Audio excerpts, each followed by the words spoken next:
जा रहे थे वो भी उस दिशा में उड़ती है। वो दूसरे पक्षियों के पीछे उड़ती हुई पहाड़ों के उस पार चली जाती है। वहाँ दाना था। दाना देखकर गुड़िया बहुत खुश होती है। आज तो तोते अंकल और गोरी कवि ने गुड़िया को बुलाया तक नहीं था। शायद वो गुड़िया से डर रहे थे कि कहीं वो उनके लिए बोझ ना बन जाए। गुड़िया जी भर के दाना खाती है और 2-4 दाने लेकर वापस चली जाती है। ऐसे दिन गुजरने लगे, पुरानी यादें कम होने लगी और गुड़िया बड़ी होने लगी। उसने समय के साथ साथ सब सीख लिया था, घर बनाना भी। आज वो अपने घर की छत मरम्मत करने के लिए कुछ लकड़ियाँ इकट्ठी कर रही थी। वो लकड़ियों की गठरी बांध लेती है। सुनिए सुनिए, क्या आप ये लकड़ियाँ मेरे सर पर रख देंगे?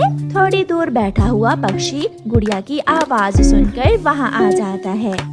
आपको कहाँ देखा है मैंने? शायद बुलबुल डॉक्टर के क्लिनिक पर। हाँ, मुझे याद आ गया, अब तो हम बड़े हो गए हैं। क्या आपकी मम्मा का बुखार ठीक हो गया था? ये सुनकर उस चिड़े की आंखों में आंसू आ जाते हैं। नहीं, 3 दिन बाद मेरी मम्मा मुझे छोड़कर चली गई थी। और आपकी मम्मा कैसी हैं अब? मेरी मम्मा तो उसी रात मर गई थी। वो आखिरी दिन था मेरी मम्मा का मेरे साथ। मम्मा के बाद सबने साथ छोड़ दिया। मैं छोटा था मगर हालात ने जल्द ही बड़ा कर दिया। मैंने माँ के बाद घर भी बना लिया और दाना भी इकट्ठा कर लिया। मैंने सब सीख लिया। मेरी तरह माँ के बाद कुछ ही दिनों में मैंने भी सब सीख लिया था, और ये भी कि इस जंगल में कोई